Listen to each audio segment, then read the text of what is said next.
Okay, so we've been talking now about the song of the day, and today is Thursday, so we're going to talk about the song of the day of Thursday, which is on page 74 in the Siddur.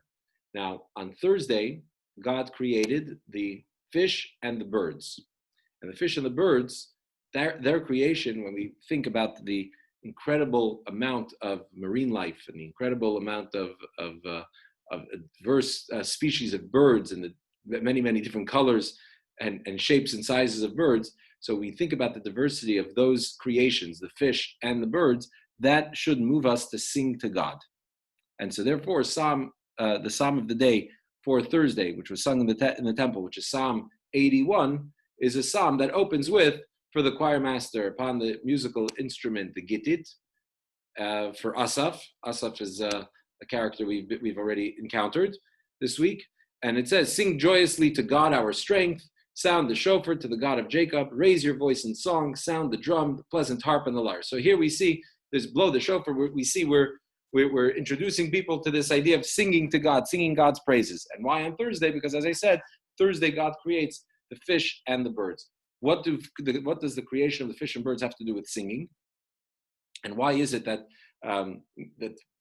thinking about God creating fish and birds somehow evokes more joy and a desire to sing God's praises than, say, what God creates on Friday, tomorrow, which is the animals? The animals are also quite an incredible. The animal kingdom that walks on dry land is also quite incredible and diverse, and yet it's specifically the fish and the birds. So why is that?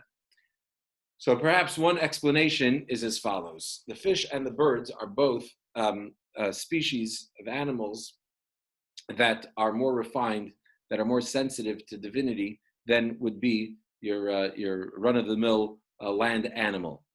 And we see this with fish, first of all, because fish live in the sea, and the fish come from their life comes from, they come from the sea, and their life comes from the sea. If you were to take them out of the sea, they would cease to they would stop living.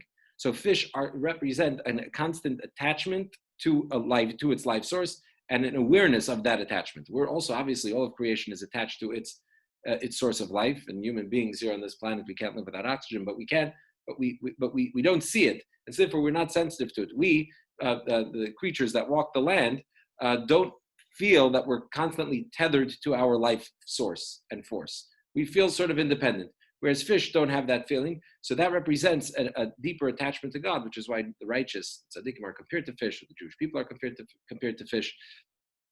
And that's also why fish, by the way, are kosher. Well, assuming that it's a kosher fish, it has to have the fins and scales, it has to have the markers of a kosher fish, but it doesn't require any slaughtering. Because you see, animals are on a lower on the food chain than human beings. We need to eat animals, right, to sustain us. And we don't have to. We can eat vegetables as well. It's not. Don't want to upset the vegans among us. But the point is that animals, when we eat the fish or fowl or animals, that gives us energy.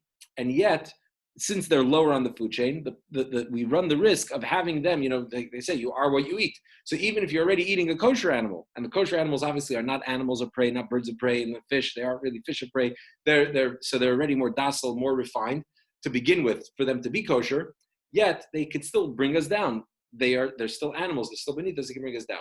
So part of that process for us to be able to eat them and to elevate the animal, and for the animal to give us fuel that makes us better humans, not worse humans, is the slaughtering process. The ritual slaughter of an animal is another step of refining the animal so that it has that refining effect rather than the opposite. Fish don't need to be slaughtered. You take a kosher fish out of the sea, and it's good to eat. You don't have to slaughter it. Why? Because fish are naturally far more refined than animals. Because, as I mentioned, they live in the sea, they live attached to their source, and they serve as a reminder to us that we're all attached to our source, we're all attached to God. So when we think about God creating the fish, and we see how the fish are constantly attached to their source, that leads us to sing to God, who created us. That allows us to connect the dots. Just as the fish are always within their source, always connected to the source, and never outside of their source of life, so too we are the same. And therefore we turn to God and sing to God, who is our source of life, right? Which, by the way, this will relate to the idea of the fish in the sea, is similar to the metaphor brought in Kabbalah and Chassidus, which we're going to talk about soon in Tanya today, about the sun and the rays of the sun being within the sun. Right? When the rays are within the sun, not separate from the sun, they're totally nullified, just as the fish that are nullified to their source. And the same is true with regard to birds. Birds already live on dry land, but birds have the capacity to fly. to rise above the land. So birds represent a certain sensitivity and not only an eagerness, but an ability to be able to rise above the material, rise above the physical, which is why birds as well, we find, are also more refined than animals. So when it comes to slaughter, we have to slaughter a bird, not like the fish that don't need to be slaughtered at all, because birds do live on dry land. And yet, when the halacha is that when you slaughter a bird, you only need to cut one of its pipes. There's the windpipe and there is the food pipe. An animal has to be, you have to sever both, but on a bird, one is enough. And that's because a bird needs less sort of refining, as it were, than do the animals.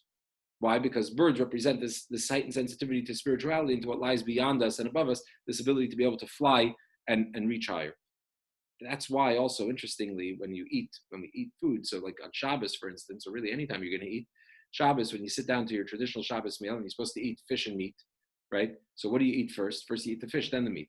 Why? Because you go from the lighter, the more sensitive food that one can elevate and refine to the heavier one. You eat the fish, and that gives you the energy and the ability to then also approach the meat in the same way. The meat, which is a little bit coarser and denser, and the same is true with regard to chicken and meat. If you're to eat both of those dishes, you'd start with the chicken, then go to the meat.